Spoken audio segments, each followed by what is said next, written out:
800 mètres, c'est la distance que met un train pour s'arrêter quand il roule à 90 km/h. C'est 10 fois plus qu'une voiture.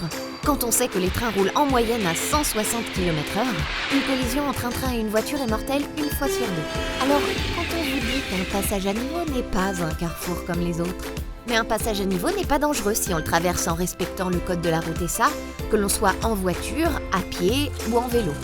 Déjà, à l'approche du passage, je ralentis. Ils sont toujours annoncés par des panneaux, à 50 mètres en agglomération et 150 mètres hors agglomération.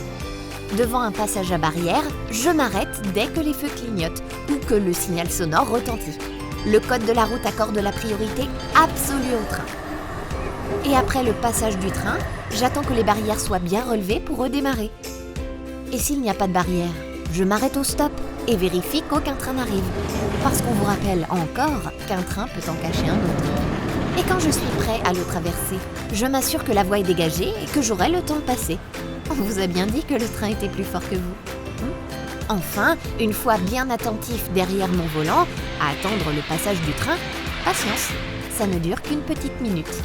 Malgré tous ces conseils, vous êtes bloqué sur la voie ou vous constatez un problème. Alors, il y a plusieurs choses à faire. Enfoncer les barrières, elles sont cassables, pour dégager la voie avant que le train n'arrive. Ou, si pas le temps, évacuer la voiture et se mettre à l'abri sur le côté.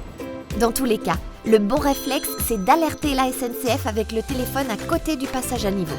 Alors, pour économiser votre vie, 4 points et 135 € d'amende, respectez le code de la route au passage à niveau.